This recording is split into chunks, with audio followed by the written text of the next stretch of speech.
অনেকেই আমাকে প্রশ্ন করে, ভাইয়া ইংরেজিতে শুনলে বুঝতে পারি কিন্তু এর উত্তর বা আনসার কিভাবে ইংরেজিতে দিব সেটা বলতে পারে না বা সেটা দিতে পারি না।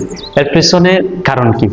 এর পিছনে প্রধান কারণ হচ্ছে আপনার ভয়, জড়তা এবং আপনার নিয়মিত প্র্যাকটিসের অভাব বলতে পারি। তো এইগুলাই হচ্ছে প্রধান কারণ। তো আপনি কিভাবে এই এই সমস্যা থেকে উত্তরণ হবে কিংবা এই সমস্যার সমাধান করবেন সে সম্পর্কে আমি 5টা স্টেপ বলবো। 5টা স্টেপ ব্যবহার করে আপনি চাইলে এই সমস্যাটা সমাধান হয়ে যেতে পারেন। বাংলাদেশের প্রচুর মানুষের এই সমস্যা, ইংলিশ শুনলে বুঝতে পারি কিন্তু কিন্তু বলতে পারি না। তো বলতে না পারার পেছনে কারণগুলো বললাম, তো এখন এগুলা কিভাবে সমাধান করা যায় কিংবা এগুলা কিভাবে আমি ইংলিশে বলা শুরু করতে পারি। ইংলিশে বলা শুরু করতে করতে হলে ভাইয়া তোমাকে বলতেই হবে। আর মানে কি, মানে ইংলিশে তোমাকে কথা বলা শুরু করতে হবে। এখন শুরু কিভাবে করবেন? শুরু প্রথমত আপনি যে কোনো কিছু চিন্তা করার আগে আপনি প্রথমত ইংলিশে চিন্তা করেন। যখন আপনি কোনো কিছু ইংলিশে চিন্তা করবেন তখন অটোমেটিকলি আপনি আস্তে আস্তে আপনার ইমপ্রুভ হবে। আমি পাঁচটা স্টেপ বলার শুরুতেই প্রথম যে নাম্বার 1 স্টেপ বলবো সেটা হচ্ছে যে একাই কথা বল। একাই কথা বলার অর্থ হচ্ছে আপনার মানুষ দরকার নেই, গ্রামার হওয়ার পারফেক্ট হওয়ার দরকার নেই। একাই নিজে যখন নিজে একা থাকেন তখন সেটা ইংলিশে প্র্যাকটিস করেন, ইংলিশ পড়ার চেষ্টা করেন। তখন আস্তে আস্তে আপনার ডেভেলপ হবে। ইংলিশে চিন্তা করার চেষ্টা করেন। ইংলিশে আপনি কি ধরেন আপনি আমি ভাত খাইতেছি, তখন আপনি ভাত খাচ্ছেন, চিন্তা করেন সেটা ইংলিশ কি হতে পারে। আপনি লিখতেছেন, তাহলে আপনার সেটা কি হতে পারে চিন্তা করেন। এভাবে চিন্তার মাধ্যমে এবং একাই বলার মাধ্যমে আপনার ইংলিশটা ইমপ্রুভ হবে এবং এটা দ্বারা আপনি শুরু করতে পারেন যদি এই সমস্যার মধ্যে থাকেন। আর যদি এই সমস্যার মধ্যে না থাকেন তাহলে আপনার ভিডিওটা দেখার প্রয়োজন নেই, আপনি ভিডিও থেকে স্কিপ করতে পারেন। নাম্বার 2 স্টেপ যেটা বলবো আমি, নাম্বার 2 স্টেপ হচ্ছে মিরর স্পিকিং। মিরর স্পিকিং হচ্ছে আয়নার সামনে প্র্যাকটিস করা, আয়নার সামনে কথা বলা। আয়নার সামনে কথা বলাটা কি হবে? আপনি যে কোনো টপিক নিয়ে যে কোনো বিষয় নিয়ে আয়নার সামনে কথা বলতে পারেন। আয়নার সামনে কথা বললে আপনার কি হবে যে ফেয়ার স্পিকিং, অর্থাৎ ফেস টু ফেস যে স্পিকিং সেটা আপনার সমস্যার সমাধান হয়ে যাবে। অনেক সময় হয় কি, আপনি যখন নিজে একা থাকেন মনে করেন আপনি খুবই ভালো, আপনি পারবেন, কিন্তু যখন আপনি কারোর সামনে ফেস টু ফেস স্পিকিং করার চেষ্টা করেন তখন আপনি সেটার মধ্যে আটকে যান।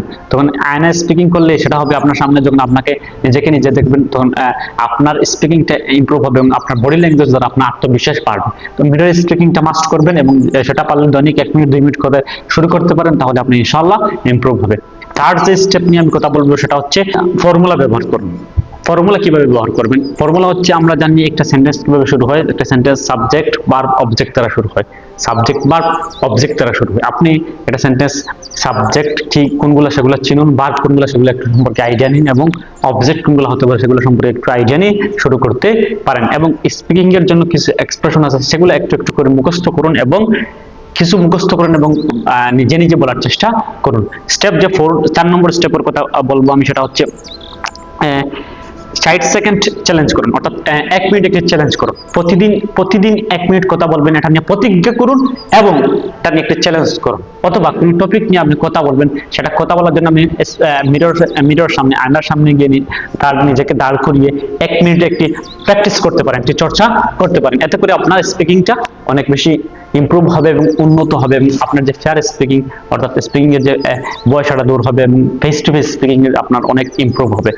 Last but not the least যে স্পিকিং এর কথা বলবো সেটা হচ্ছে বাংলা থেকে ট্রান্সলেট বন্ধ করুন। অর্থাৎ বাংলা কোনো কিছু দেখলেন সেটাকে ইংলিশে ট্রান্সলেট করে দেবেন। এই টেন্ডেন্সি থেকে বের হয়ে আসেন। যদি এই টেন্ডেন্সি থেকে বের হতে পারেন আপনার স্পিকিংটা অবশ্যই ইমপ্রুভ হবে। এই টেন্ডেন্সি থেকে কিভাবে বের হবেন? এই টেন্ডেন্সি থেকে বের হতে হলে আপনাকে নিজে ইংলিশের যে কোনো একটি বাংলা থেকে ইংলিশ তৈরি করে নিজে এটাকে সেন্টেন্সটিকে মেক করে নিজে ভুল হতেই পারে, ভুল হওয়া স্বাভাবিক। যখন একটা শিশু হাঁটতে শিখে তখন তো আচার খায়, পরে রক্ত বের হয়, রক্তপাত হয়, তো এগুলো হবেই স্বাভাবিক। তো আপনি ইংলিশটা শুরু করবেন, আপনি ইংলিশটা যখন শুরু করবেন তাহলে আপনি ভুল হওয়াটা স্বাভাবিক, মানুষ মাত্রই ভুল হয়। তাহলে এই ভুলের ভয় না করে ইংলিশটা আজই শুরু করতে পারেন। আপনি নট ট্রান্সলেট ইউজ করতে পারবেন না, ট্রান্সলেট না ইউজ করে আপনি নিজে তৈরি করার চেষ্টা করুন, নিজে থেকে ইংলিশ বলার চেষ্টা করুন, ইনশাআল্লাহ আপনার ইমপ্রুভ হবে। আমি যদি 5টা স্টেপের কথা একসাথে বলার চেষ্টা করি, 5টা স্টেপের কথা একসাথে যদি বলার চেষ্টা করি, আমি প্রথম যে স্টেপের কথা বলবো, একবারে নাম্বার স্টেপ বলছিলাম আমি একাই কথা বলুন। নাম্বার 2 স্টেপ বলছিলাম আমি মিরর স্পিকিং। তো আয়নার সামনে কথা বলুন। নাম্বার 3 যে স্টেপের কথা বলছিলাম, ফর্মুলা ব্যবহার করুন, কিছু এক্সপ্রেশন আছে সেগুলো মুখস্থ করুন, একটু চেষ্টা করুন, সামান্য কিছু এক্সপ্রেশন মুখস্থ করার চেষ্টা করুন, এগুলো দ্বারা আপনার বেসিক বিল্ড আপ করেন।